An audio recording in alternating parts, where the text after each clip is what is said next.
C.S. Lewis said, there are two kinds of people: those who say to God, "Thy will be done," and those to whom God says, "All right, then have it your way."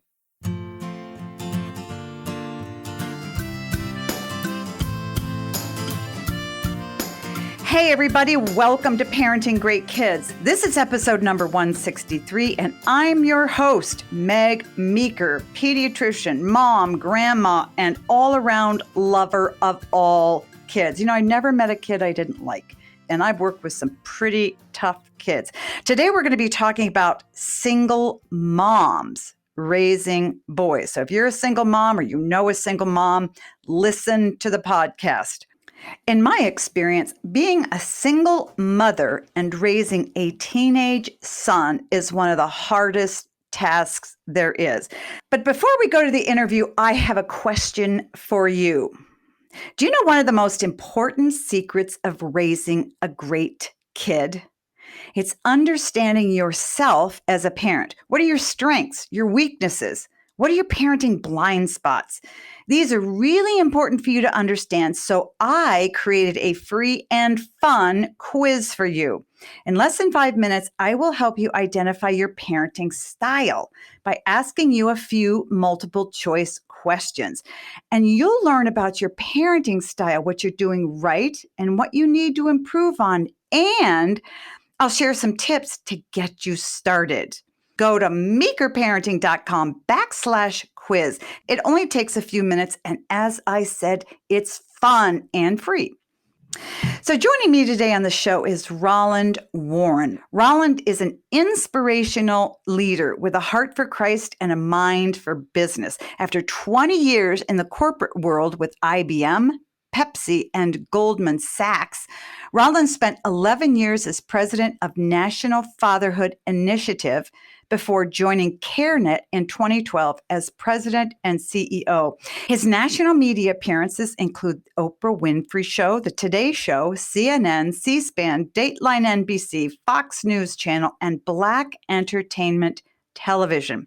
Roland is the author of 2 books, Bad Dads of the Bible, 8 Mistakes Every Good Dad Can Avoid, and Raising Sons of Promise, a guide for single mothers of boys, which draws on his life experience as a boy raised in a single mom home to provide actionable advice and counsel for single mothers and those who seek to help them. All right, let's get to my interview with Roland Warren on this edition of Parenting Great Kids. Roland, thank you so much for joining me today. You are one of those men in the United States that I have so much respect for.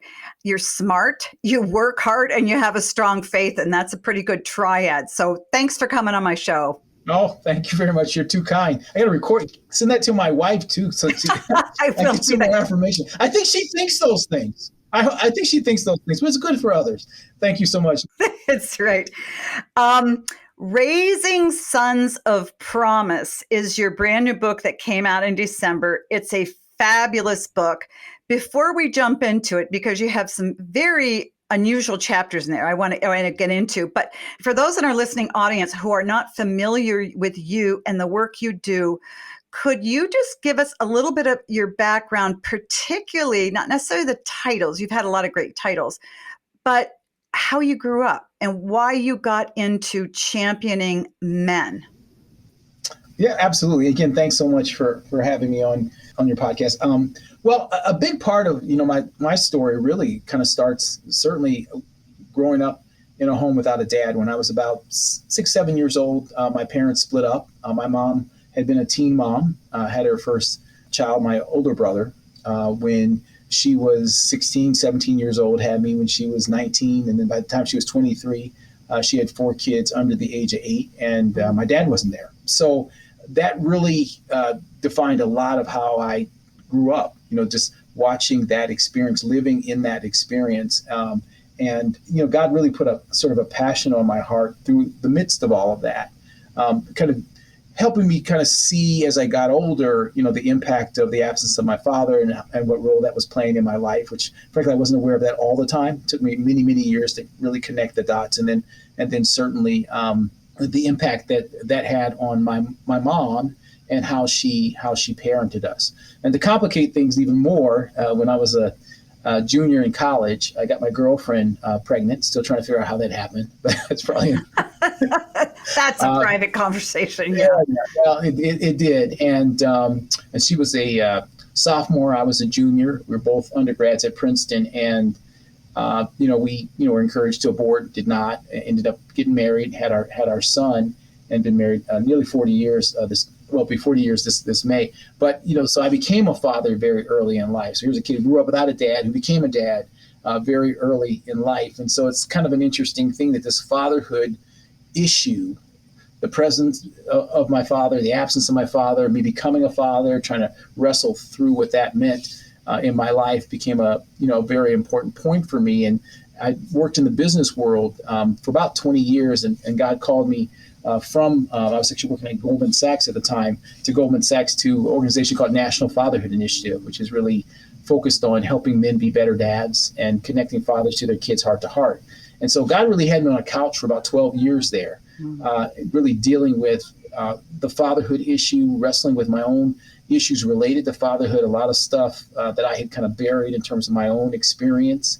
And that was impacting me even as a dad with my sons. I have two sons. By the time my wife graduated from college, she ended up graduating and all that kind of stuff. But I really kind of wrestled with a lot of that, a lot of those issues, and that really led me down a path where I felt like this was one of the great objects that God gave me. Like Wilberforce, he had those two great objects, right? I had one great object, which was really helping men be better dads, and then the second one being certainly the issue I work on now, which is protecting the unborn. Those two great objects, and fatherhood is actually connected to both of those.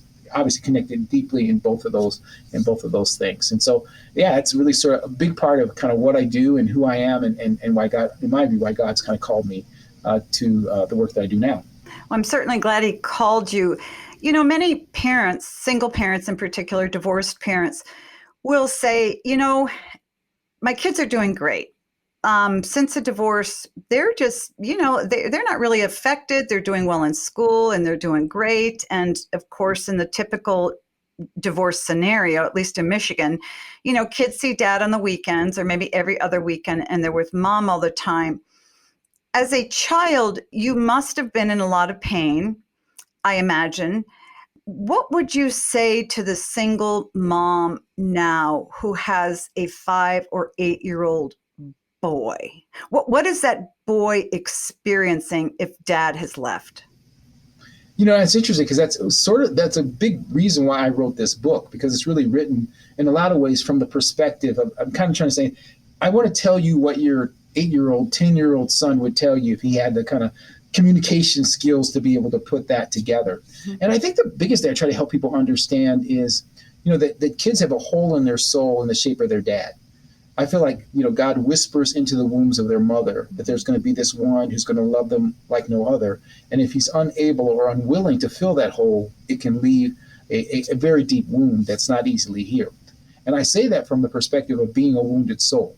Now, that's not a criticism of what's happening with the mom or anything like that. It's just a reality of the fact that, that absence matters. I mean, think about this context. I mean, if you're an adult and you have a very, very close friend, you guys have been friends forever, and that person that you're very close to rejects you, how are you handling that?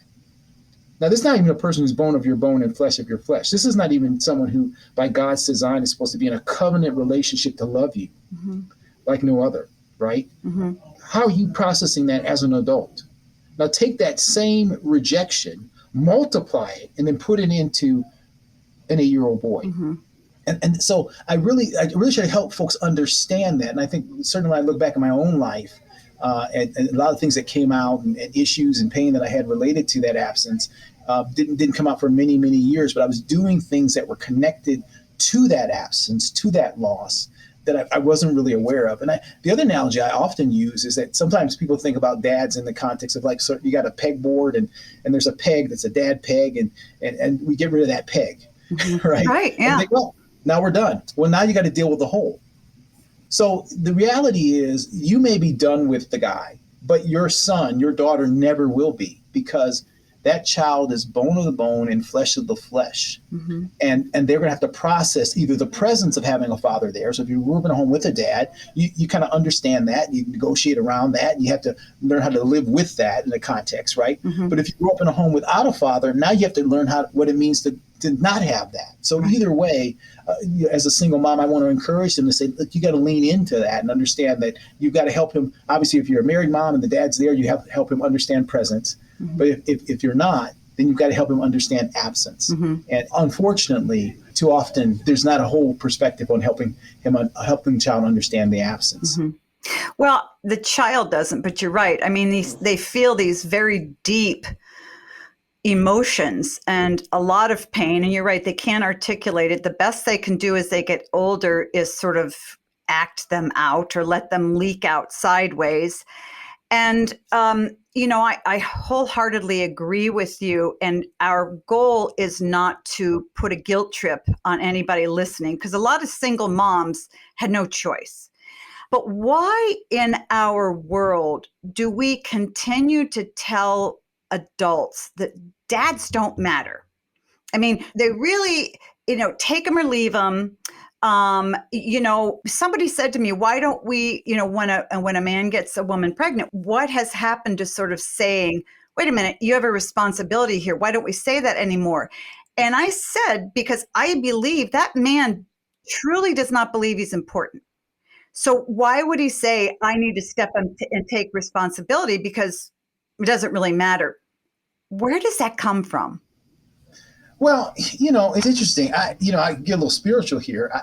From my standpoint, I really think that it kind of starts with a narrative that is really kind of baked in from the evil one. You think about the Ten Commandments. Like one of the ways I think about this is like, you got the Ten Commandments. The first 4 commandments are about our relationship with God, right? The last 5 are about our relationship with man. So if you had kind of a visual there of a cross, right? You got the 4 going up, and then you've got the other 5 that are going across. So outreach to God and then connection to man, right? So it makes a cross, right? There's that 5th commandment, which is actually that centerpiece that holds those 2 together, which is honoring your mother and honoring your father.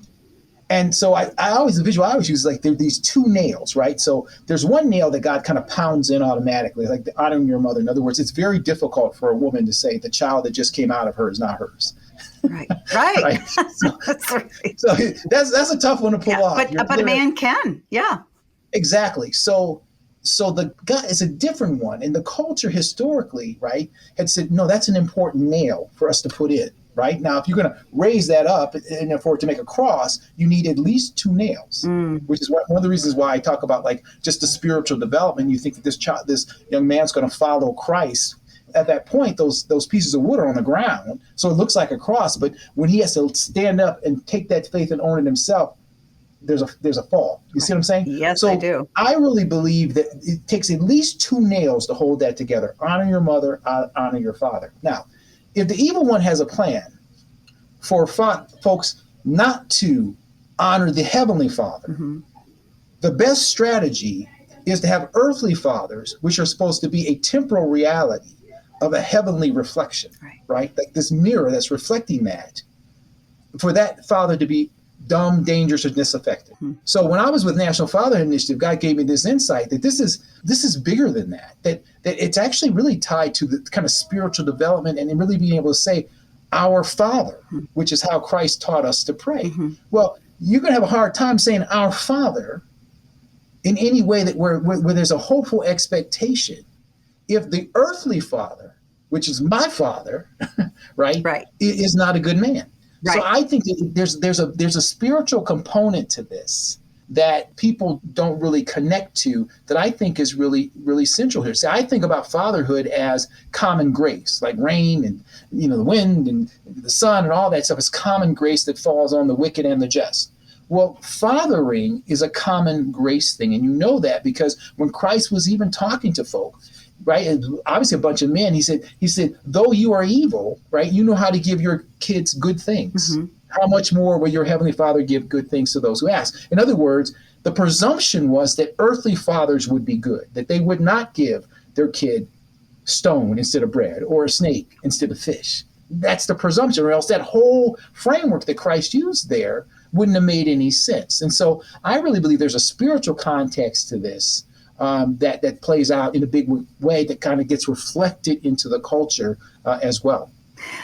I love that. And I wholeheartedly agree with you. I think that, in order to be close to God the Father, you have to like the word father. And I think that many people who have a bad experience of an earthly father really have a tough time with God, because I've seen this in women. I don't know about men, but they say, no, thank you. I'm not interested in a father. I'm not interested in that part of God. Your first chapter in Raising Sons of Promise, a guide for single mothers of boys, is I Am Ishmael. Now, many of our listeners may not know who Ishmael is, but can you briefly tell us the story and why that's so important to start your book off with? Yeah, absolutely. It's interesting. It's kind of pull off of the kind of Moby Dick phrase, and it's a very interesting quote that I use to kind of start the book, that really talks about that. What's important is much bigger than even what I'm saying. The whole narrative of what I'm talking about is even more important than that, which is one of the quotes from the book Moby Dick. But this notion about being Ishmael really comes from the story that I use as an archetype for a single mom and raising a boy, which is the story of Hagar and Ishmael. And kind of refresher on the story real quick, that Abraham has had this desire to have a son for many years. Or a child for many years, actually a son and heir for many years. God's promised him that was going to happen. And he gets a little impatient. And Sarah comes with a plan that basically says, here's the plan, right? Mm-hmm. And he doesn't check with God to see if this is God's plan. This is Sarah's plan, right? Mm-hmm. And it's basically why don't you take, my maidservant Hagar, and then produce an heir through her. And it may sound weird to us today, but back then that was kind of the way that you did kind of surrogate parenting. Right. Like now we can actually do stuff, but that's what they did. It wasn't a weird structure. And that child would actually be Abraham's heir, and it also would be Sarah's child. It was a surrogacy process. And so Abraham says, hey, that sounds like a plan. So he does that, and Hagar conceives, and that's the process. And she eventually gives birth to a son named that she names Ishmael. Now, that's kind of the context of the story. Mm-hmm. The reason why that's a central point for me in this book is because I wrote a book before this called Bad Dads of the Bible, 8 Mistakes Every Good Dad Can Avoid. And one of the chapters that I wrote, looking at men in the Bible solely through the lens of fatherhood. So I looked at David and, Samuel and Abraham solely through the lens of fatherhood. And what I found was that many of these, sort of patriarchs in Scripture weren't very good fathers. Right. And Abraham in particular, every time you kind of hear people talk about Abraham, it's about him as a father to Isaac. Right. But the reality is Isaac wasn't the firstborn. Ishmael was the firstborn. Mm-hmm. And so when you start to look at the story of Abraham and Ishmael, the bad dad mistake was abandoning your child. Mm-hmm. And so I use that narrative to talk to fathers about the impact of father absent. As I was writing that chapter, I realized that I was Ishmael. It's a very difficult situation for me because of what happened with my own dad and sort of that disconnection. And I actually have a younger brother that he has with his second wife and all of that. And it was very emotional for me when I wrote that. I was like, oh my gosh, I'm Ishmael. As I started to read through that. And then I realized, oh my gosh, yeah, my mom is a bit of Hagar.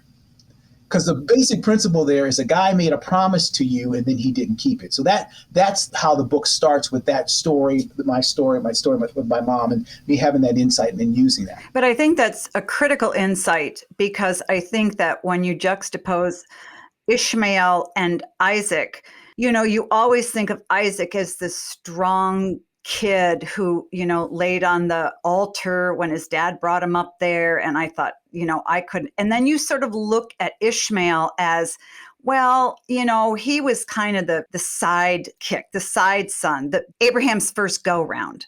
And I'd love to read that quote from Moby Dick, because I think it's beautifully describes what you're talking about. If you must give me a name, an identity, then call me Ishmael, for it is not important, nor does it matter who I am. I am not the focus of what I narrate. What I narrate is bigger and more important than me. And I love that, but it really would have been hard to be an Ishmael. And you're saying you were one, and there are hundreds of thousands of other boys out there who feel like that. And that doesn't mean that every boy who's raised by a single mother experiences the same thing. But I think it is important to let single mothers know that they have their work cut out for them, and the work they have is different from the work that a married mother has. Wouldn't you agree? Oh, absolutely. Because, you have to think about what happened here with Ishmael. So Ishmael, basically for 13 years, believes that he's the son of the promise. Mm-hmm. And you got to think about this. It's sort of like Abraham, he's like doling with this kid. He's carrying him everywhere. It's kind of like Oprah, you get a car, you get a car, you get a car. I mean, that kind of thing. It's like, yeah. Right, yeah. Right. I mean, this will all be yours. This will be like, and so this boy is growing up until he gets to be 13 with this belief that he is the son of the promise, right? Is the son of the promise. And then Isaac is born. And when he's 3 years old, essentially Ishmael and Hagar are kicked out of the camp. And this boy watches his mother almost die. She watches him almost mm-hmm. die. And it's interesting because early on in the pregnancy, Sarah starts to have some problems with Hagar. And it's a typical baby mama drama that you would expect, right? Yeah. And she runs away and she's running. She doesn't know where she's going. And an angel comes to her and finds her in that moment.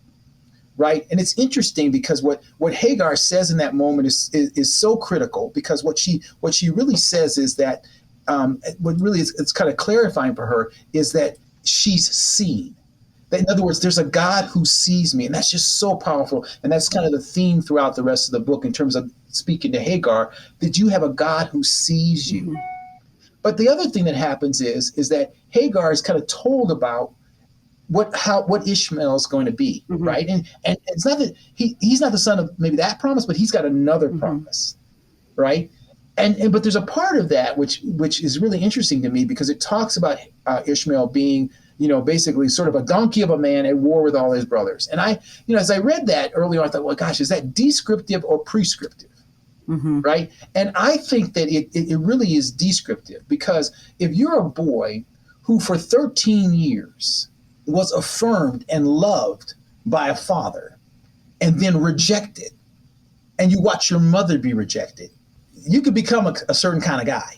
Oh, yeah. And our prisons are full of Ishmael. Full of them. Mm-hmm. Full of Ishmaels. Mm-hmm. It's full of Ishmaels, guys who've been rejected in that way. It's a deep, deep, deep wound. And so I always try to prepare single moms to just understand that. Just understand that, and that you've got to help with that. And there's a hope in that, because God, what the angel actually tells her is that there is a promise for your son. And that's what my encouragement for single moms. There's a promise for your son. It may not have been the one that you thought, but there's a promise for your son. And basically the angel says he's going to be a father of many nations. And of course he is. So anyway, that's what resonated with me in terms of that story. And so I started this process of kind of thinking through writing this book, Raising Sons of Promise, a guide for single mothers of boys, basically using Ishmael and Hagar as an archetype for a single mother raising a son. Well, parents, I hope you're enjoying this conversation with Roland Warren. Honestly, he's one of the smartest men I've ever met. We need to take a quick break, but don't go anywhere. We'll be right back with more of my conversation. Welcome back to Parenting Great Kids. My guest is Roland Warren. I love the way you've divided the book, because you have the first part really talking to moms, and how they need to deal with what they've been through, and how they need to deal with what happened, the rejection they feel from, the father of their baby and from God. And then you go through forgiving your Abraham, which is amazing. And then if your Abraham returns. And it's interesting, as a woman who studied Hagar, I never studied her relationship with Ishmael as much. All I saw in the studying was God's kindness and his nurturing of Hagar, but I never really thought about that dimension of her.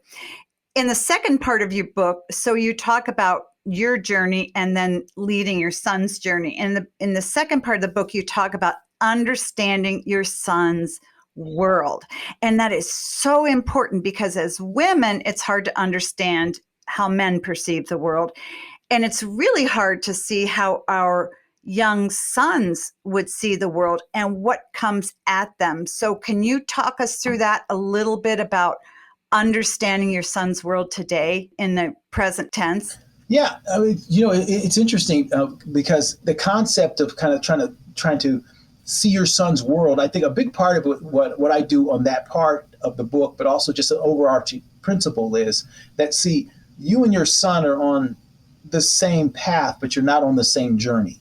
And that's really a very important insight for a mom to have. It's like if you and I, Meg, were walking someplace together and we get to that destination and somebody pulls me aside and you aside and says, hey, so what did you see?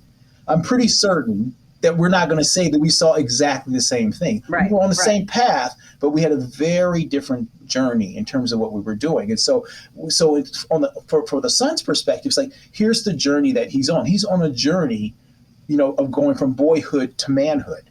Mm-hmm. That's a different journey than you've never been on that journey. Right. So you've never been on that journey. So you need to understand that when he's on that journey from going boyhood to manhood, there's some different things that are in his world that were not in your world. The way that boys process the world, the way the boys look at the world, the way the culture looks at boys. And we're trying to take that away from boys. I think we're trying to really, and mothers, as a mother of a grown son now, and I had 3 daughters, there's this sense that you want your son to experience what you want, but you want to understand him so badly that you kind of squeeze him into your experience and try to relate through that. And I'll never forget the day my son said to me, because he's the youngest. I don't want to call him the baby. See, he's almost 30 and I still want to call him the baby. He looked down at me at 18 and he said something profound. He said, Mom, quit talking to me as though there's something wrong with me. Mm. And as a mother, I was so concerned that he'd get bullied or somebody say this or something and he'd feel rejection. So I talk him through it. And what he got from that was, why do you think I'm not okay? And I think that doting mothers, conscientious, well-read mothers, believe that a lot of what goes on inside of ourselves is what goes on inside of our sons, but it doesn't. And we can't impose our thoughts and feelings and experiences onto them and then try to relate to them. It just doesn't work. So ever since then, that was a real eye-opener for me. And I never called him boy again. I always addressed him as man because I realized I was treating him like a little boy who really didn't get life, and I had to help out. Well, and I think that that's a very important thing here. And I was inspired by the story of Hagar from the context that sort of the last time you hear about Hagar is that you hear that she found a wife for Ishmael. Mm-hmm. And that really was interesting because the challenge there for a single mom is this question of, what kind of, not just what kind of man is your son going to become, but what kind of husband is he going to become? What kind of father is he going to become? And it's difficult to be what you don't see. So if he hasn't been in an environment that's seen it, how are you going to help him be different? And that's what I see. I'm African American, and in our community, the out of wedlock rate is very high, marriage rate's very low. I grew up in a single mother home, pretty much in many ways a single mother culture. Mm-hmm. And so that whole modeling around being a husband and being a father, it really wasn't something that I saw readily, except in church, which is a whole another point, but which was very significant for me in terms of defining my life. But that whole perspective of asking yourself the question, what kind of husband, what kind of father is he going to be? And I do that with single moms. I ask the question, like, well, what kind of husband is he going to be? And what I find often is they've never even been asked that question before. They don't even think about it. Mm-hmm. And then instinctively, a lot of times they'll say, well, he's going to be a good one. And I appreciate that, right? I'm like, okay, well, why is that? Well, I'm going to teach him how to be one. Well, actually, no, you're going to teach him how to be a good single mother. Yes. Which is exactly what he's not going to be. And here's the thing that's unfair, but true, the better job you do as a single mother, the more you're teaching him that he doesn't have to be there, not that he does. Exactly. Right? So unless you have the security and transparency to say, listen, this is not what I want for you. I don't want you to be the kind of man who would leave a woman in the context that I'm being left in, and that leaves her children in the context. That takes a certain presence of mind. And therefore you can kind of relieve yourself of like being upset or feeling guilty because you can't be something that you're not designed to be. That's why I hate these Hallmark, well, maybe Hallmark doesn't do it anymore, but these card companies that have the Mother's Day cards on Father's Day. Like, no, she's not being a father. She's being a mother, which is an amazing, amazing role. But there's still a fathering part that needs to be done. And so part of that second process is how you help him. The second part of the book, rather, is how you help him be what he didn't see. How you can bring godly men into his life to mentor what it means to be not just a good man, but also a good husband and a good father. How you can break that cycle so that your grandchildren are not growing up in a context where a father is not there. And left to its own devices, what you're actually modeling is the very thing that I'm confident that you don't want for your grandchildren. Because I haven't met a single mother yet who said, look, I hope that my son is the kind of guy that can get women pregnant and just leave them. Mm-hmm. Or my daughter is someone that a guy will get pregnant and just leave. And no one wants that. Well, if you don't want that, then you're going to have to intentionally do some things. And that's a lot of what I've unpacked through the book. We only have a few minutes left, and I'm sure there's some mothers out there, maybe not just single mothers, but women whose husbands are never around. They work all the time. They travel all the time, because you have a whole book full of it. And I know you can't summarize it into a couple of bullet points, but I want to leave single moms with some hope here and some things to do. What are 3 or 4 very practical things that a single mother can do to help her son become a good husband and become a good dad? Mm-hmm. Yeah, I think the first thing really has to do with just having the insight and the desire that's the desire that you have for him. And I think that I'm a big proponent of praying through that and praying that over your son. That this is and I really believe that's kind of a perspective that Hagar had. She wanted her son to be a husband and a father, and so she found him a wife. And my view is that she was on this journey, right? Her part of the journey was to help him become not just a good man, but a good husband and a good father. So praying through that is such an important thing, and kind of claiming that, because that's God honoring for him to break the cycle that way. Mm-hmm. And then the other thing is, it's very practical from my standpoint. Look, if you want your son to be an NBA star or a rocket scientist or whatever it is, what do you do? Well, you get him around folks. If you want to be an NBA star that play basketball really well, and you get coaches for him. If you want to be a rocket scientist, what do?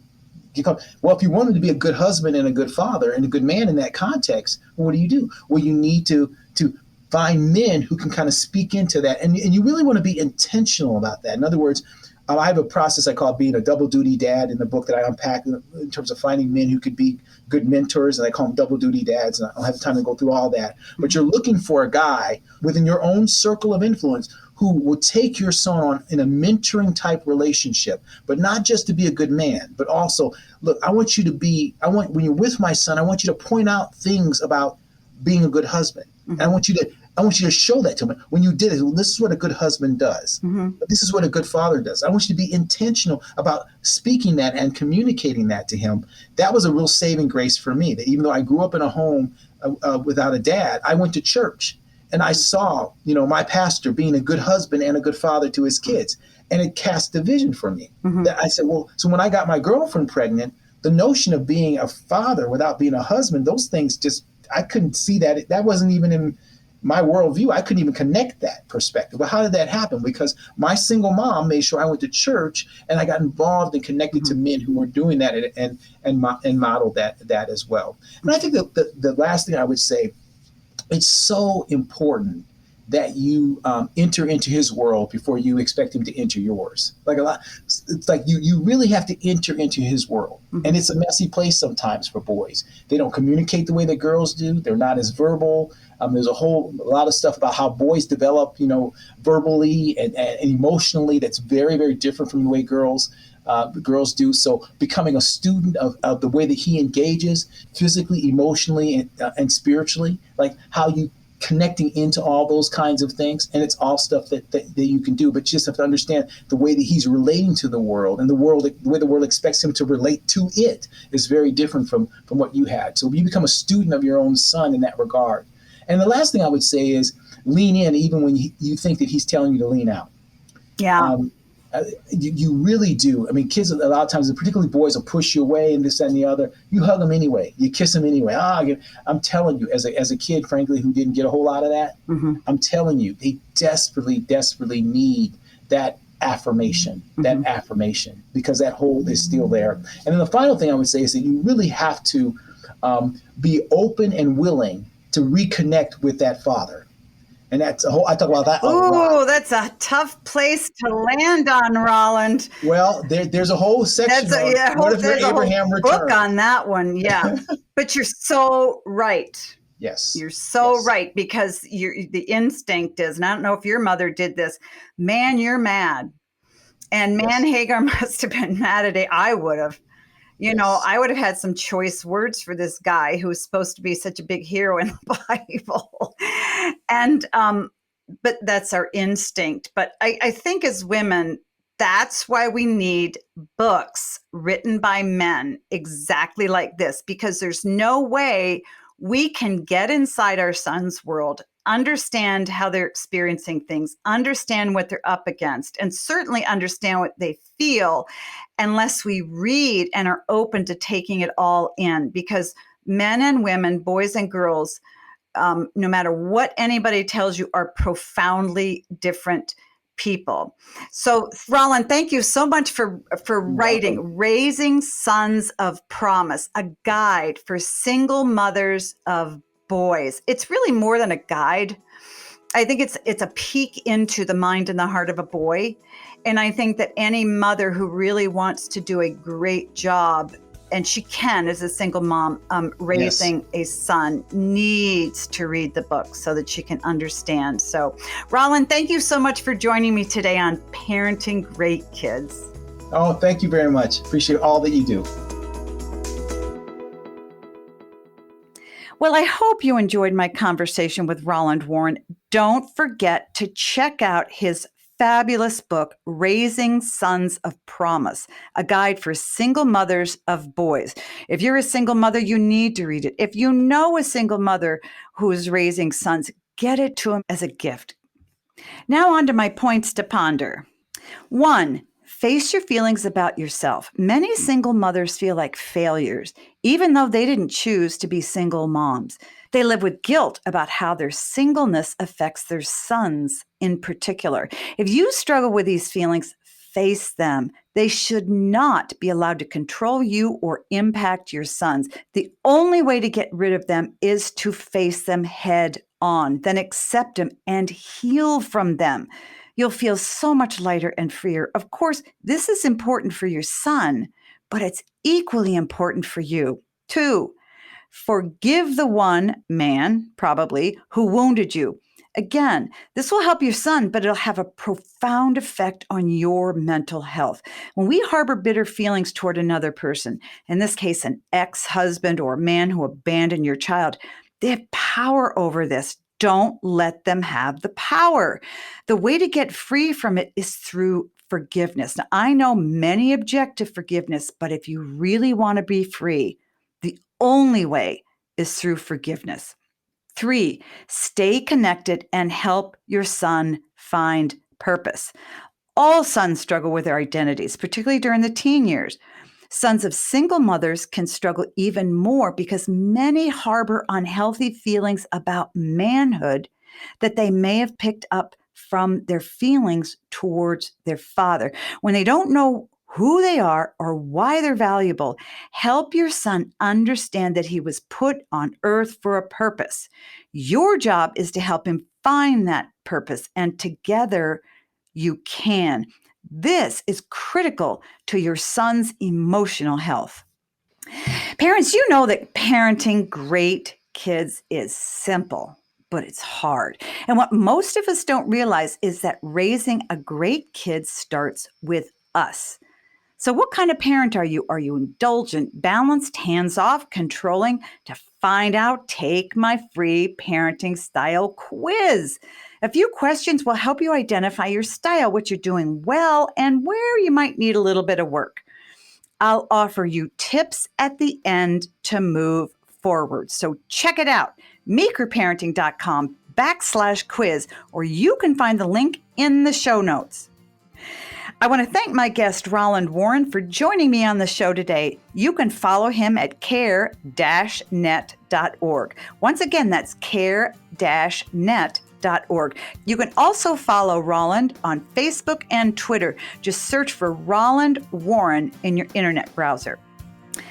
Remember, parents, go to meekerparenting.com and check out my brand new quiz. You will have so much fun. And always remember that great kids are raised, not born.